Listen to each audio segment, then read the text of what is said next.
Et ce lundi 28 juillet 2025, en République démocratique du Congo, lancement officiel de la 58e édition des épreuves nationales des élèves finalistes du cycle secondaire dans la province du Nord Kivu, particulièrement à Goma, dans les zones sous contrôle de l'AFC 123. La cérémonie a été lancée par Amani Bahati Shadrach, vice-gouverneur du Nord Kivu en charge de finances, de l'économie et du développement. C'est à présence des autorités politiques, administratives et éducatives de la province que le vice-gouverneur a salué la résilience du système éducatif congolais. Je rends hommage aux enseignants pour leur dévouement malgré les conditions difficiles. Leur engagement est à saluer, a-t-il déclaré. Il a également exprimé sa reconnaissance envers le Fonds des Nations Unies pour l'enfance, UNICEF, et a facilité l'encheminement des épreuves dans la ville de Goma et aussi dans d'autres zones sous l'occupation de l'AFC Bar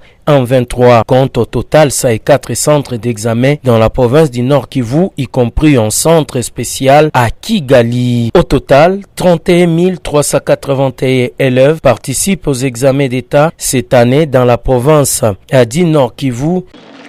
C'est avec un immense honneur et une profonde responsabilité que nous nous réunissons aujourd'hui pour le lancement des épreuves, la session ordinaire examen d'État édition 2025.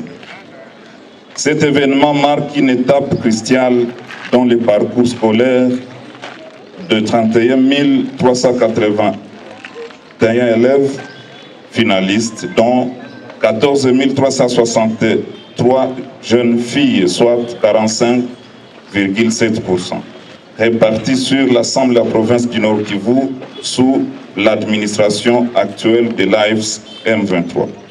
Chers finalistes, vous vous apprêtez à franchir une étape les plus significative de votre vie scolaire. Ces épreuves, comprenant la culture générale, cours d'options, sciences et langues, ne sont pas seulement une validation de vos connaissances, mais aussi une épreuve de votre persévérance et de votre engagement envers l'éducation. Nous saluons le travail inestimable de nos enseignants, des dirigeants d'écoles et des inspecteurs qui, par leur dévouement, ont su vous encadrer et vous préparer à affronter ces épreuves avec confiance et sérénité. Votre rôle dans l'éducation est essentiel et nous exprimons notre profonde gratitude pour votre engagement. Cette session 2025 est rendue possible grâce à un effort collectif de coordination et de sécurisation. Nous remercions particulièrement l'UNICEF, dont le soutien a permis l'acheminement sécurisé des malles contenant les items d'examen.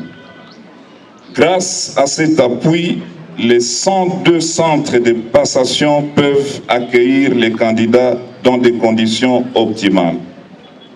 Ces centres sont répartis comme suit: 67 centres de Goma, Nyiragongo et Rutshuru, 31 centres à Masisi, 3 centres à Walikale, 1 centre à Kigali.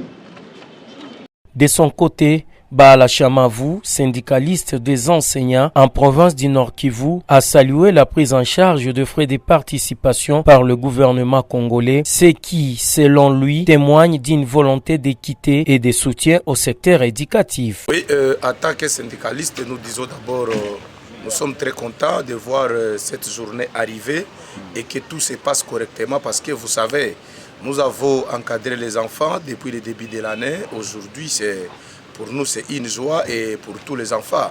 C'est là où nous profitons d'abord à remercier le gouvernement congolais pour avoir fait passer ces examens d'État, mais aussi le remercier aussi parce que vous savez, sur toute l'étendue de la province du Nord Kivu, c'est le gouvernement congolais qui a pris en charge le frais de participation à ces examens d'État.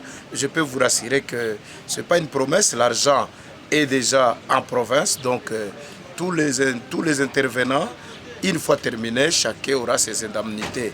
Et là, nous sommes en train d'encourager les autorités au niveau de la province aussi qui se sont données corps et âme pour que les examens se passent très bien.